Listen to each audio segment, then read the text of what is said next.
Mahasiswi bergaya retro baru saja menemukan sebuah komet baru yang kemudian dia beri nama komet Dibiasky sesuai dengan namanya. Kabar gembira ini terdengar oleh para rekan dan profesornya Dr. Mindy. Mereka pun menikmati malam itu dengan bangga. Kemudian sang profesor mulai menganalisis tentang penemuan komet tersebut. Berdasarkan perhitungannya, sang profesor mengatakan bahwa komet sebesar Gunung Everest dengan lebar 10 km ini akan menabrak planet bumi dalam kurun waktu 6 bulan 14 hari ke depan. Lantas mereka berdua menghubungi NASA perihal ancaman itu. Dr. Ageliotrop yang merupakan salah satu pegawai di sana meresponnya dengan sangat cepat dan tanggap. Kemudian beliau meminta mereka bertiga untuk melaporkannya langsung ke Gedung Putih di Washington DC. Hari itu juga mereka langsung berangkat untuk menemui sang presiden dengan bantuan pasukan militer Amerika Serikat. Sesampainya di Gedung Putih, mereka ditempatkan di ruang tertutup tempat presiden dan beberapa pejabat penting biasa berkumpul di sana.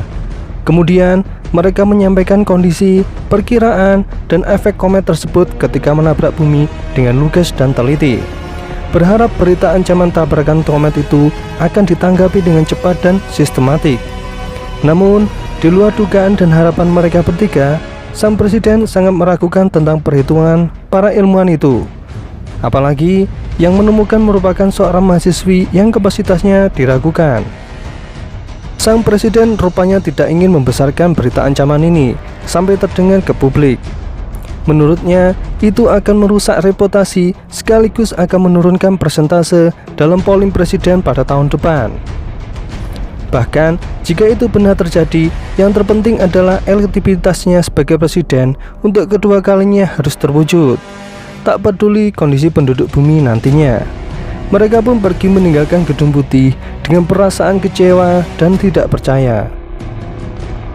Selanjutnya, mereka pun sepakat memperjuangkan niat mulianya ini agar diketahui oleh masyarakat dunia dengan cara meminta kepada salah satu stasiun TV untuk menyiarkannya. Di sana ada banyak sekali bintang tamu, salah satunya adalah artis cantik yang diperankan oleh Ariana Grande. Ia menjadi bintang tamu utama pada acara itu. Sang penyiar menggiringnya untuk menceritakan perihal hubungannya dengan sang pacar. Lalu, dalam acara tersebut, Ariana dipertemukan oleh sang pacar lewat video call. Sang pacar memintanya kembali ke pelukannya dan menyatakan penyesalannya karena telah berselingkuh.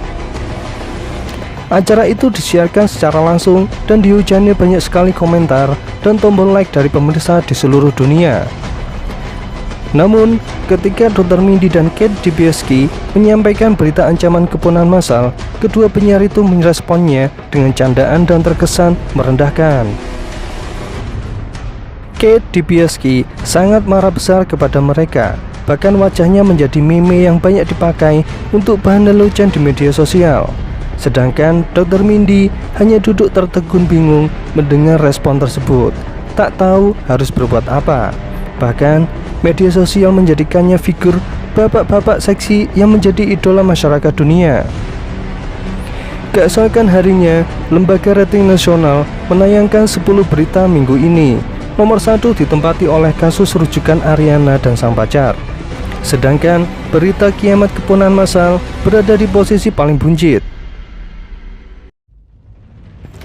Suatu pagi, Dr. Mindy, Kate Dibiasky, dan Dr. Ageliotrop mendapat kejutan istimewa dari FBI.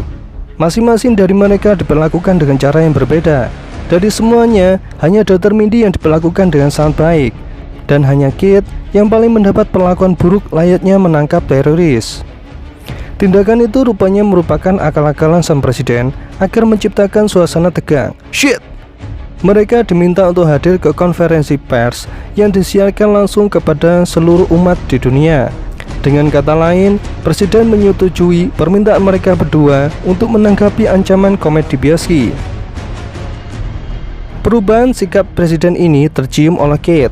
Ia mendesak pengakuan presiden atas hubungan antara ancaman komet dan skandal seks miliknya yang diperbincangkan oleh penduduk dunia akhir-akhir ini. Setelah presiden mengakui tentang hubungan kedua hal tersebut, mereka pun melaksanakan konferensi pers di situ. Presiden mengutus perwira kebanggaan Amerika Serikat yang terkenal dengan pelecehan seksual terhadap anak-anak untuk menjadi pilot pada misi NASA nanti. Rencananya, mereka akan mengirimkan sebuah roket untuk diledakkan sebelum jatuh ke bumi. Kematian perwira akan dikenang sebagai pahlawan dunia. Seperti biasa, media sosial mulai ramai berisi tentang ancaman komet itu, dan para selebriti, selebgram, YouTuber berbondong-bondong membuat konten kreatif untuk menyebarkannya ke masyarakat. Persentase polling presiden naik menjadi 99%. Dr. Mindy semakin dikenal luas berkat profesi dan kepopulerannya sebagai bapak-bapak seksi. Ia sering diundang ke acara-acara penting dan diliput oleh berbagai iklan dan televisi. Ia sangat dicintai oleh masyarakat. Namanya sangat melambung menembus langit. Berita tentangnya sangat besar, mengalahkan berita selebritis manapun. Sebagai bonus, ia juga mendapat perhatian khusus dari seorang penyiar TV terkenal. Mereka pun kebablasan dan lengket kayak perangko. Berbeda nasib dengan dua rekan Dr. Mindy yang tenggelam tak dikenal oleh masyarakat. 3 bulan sebelum tabrakan, peluncuran roket dilaksanakan. Pilot sudah menempati kursinya. Para jurnalis berkerumun di lokasi. Mata penduduk bumi bersaksi akan momen langka itu. Presiden memimpin langsung peluncurannya dengan meminta bantuan Dr. Mindy untuk memberikan komandonya. Semuanya berjalan lancar dan berharap tepat sasaran. Kemudian muncullah seorang pengusaha teknologi yang bergerak di bidang telekomunikasi meminta sang presiden membatalkan misi dunia tersebut. Permintaannya dituruti dengan alasan kesalahan sistem jika publik bertanya. Padahal kenyataannya, sang pengusaha tersebut menawarkan jasa perusahaannya untuk mengambil alih misi itu. Dia mempunyai solusi untuk menghancurkan komet itu menjadi keping-kepingan. Alih-alih menghancurkannya sampai tak tersisa, agar sisanya bisa jatuh ke bumi. Karena keuntungan luar biasa besar yang didapat jika seandainya komet tersebut sampai ke permukaan bumi. Alasannya, komet itu mengandung mineral paling berharga di dunia yang sangat dibutuhkan oleh perusahaannya untuk menghilangkan kemiskinan di muka bumi ini. Alasan mustahil itu demi sebuah keuntungan pribadi ditentang keras oleh Dr. Mindy. Untuk meredam kemarahannya, beliau diangkat menjadi kepala divisi khusus misi komet di Biaski. Hal itu memicu kerusuhan massal karena berita itu terdengar keras ke telinga masyarakat lewat teriakan histeria Kate ketika berada di sebuah kafe. Tak berapa lama Kate diboyong ke ruangan khusus dan dipaksa untuk menandatangani dokumen tentang pemecatan paksa sebagai mahasiswi bergelar PhD. Dia pun diasingkan ke tempat asalnya dan tidak diperbolehkan untuk muncul ke hadapan publik. Dia dianggap sebagai ancaman nasional sekarang. Sementara itu, kisah asmara Dr. Mindy dan selingkuhannya diketahui oleh istrinya. Ia menerima lemparan obat antidepresi yang diderita Dr. Mindy selama ini. Sementara selingkuhannya sangat menikmati percocokan tersebut. Keretakan rumah tangga itu berada di ujung tanduk, berakhir ke tahap pisah ranjang. Tahapan proses misi komet di Biaski berada di tingkatan akhir. Pengusaha kaya raya itu bermain-main dengan mesin ciptaannya. Dengan mesin itulah mereka gunakan untuk menghancurkan meteor tersebut. Namun, lagi-lagi Dr. Mindy sangat meragukan rencana itu. Tapi baik presiden dan pengusaha itu tidak menggubrisnya. 25 hari menuju tabrakan, Dr. Mindy merasakan gejolak kebingungan atas tindakan bodohnya dalam menutupi fakta ancaman komet itu. Dia mulai berani berkata apa adanya tentang bahaya kepunahan massal nanti. Bahkan ia juga menyinggung kebijakan presiden beserta kroninya untuk sebuah kepentingan pribadi yang disiarkan langsung di TV nasional. Berkat luapan emosinya itu, negara menyikapinya sebagai ancaman nasional. Ia dipecat dari semua kerjaannya dan diasingkan. Hal itu berbuntut pula ke citra Bapak astronom seksi menjadi musuh masyarakat. Di malam yang sama, kehadiran komet di Biaski mulai terlihat di langit. Perkiraan jatuhnya semakin dekat. Dr. Mindy meminta semua orang yang berada di jalanan untuk melihat secara langsung. Ia berharap orang-orang mulai membuka mata mereka akan fakta tersebut. Ia bekerja sama dengan Kate untuk menyiarkannya secara langsung menggunakan media sosial. Tak luput video mereka mendadak viral. Slogan mereka yang menjadi viral adalah "Lihatlah ke atas" atau dalam bahasa Inggrisnya "Look up". Orang-orang mulai menanggapinya dengan serius. Ramai-ramai YouTuber mulai menyuarakan berita yang sama. Sejak saat itu, terciptalah kubu "Lihatlah ke atas", yaitu kelompok masyarakat yang mendukung fakta ancaman komet. Kubu mereka semakin banyak ke berbagai penjuru dunia, sehingga menyebabkan kepanikan massal yang tak hanya di Amerika, melainkan di dunia. Tentu saja, hal ini membuat Presiden gusar. Beliau menyuarakan untuk tidak panik kepada masyarakat dunia.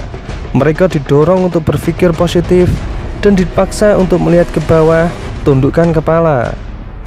Kelompok yang mendukung arahan presiden ini diberi nama "Jangan Lihat ke Atas" atau "Don't Look Up".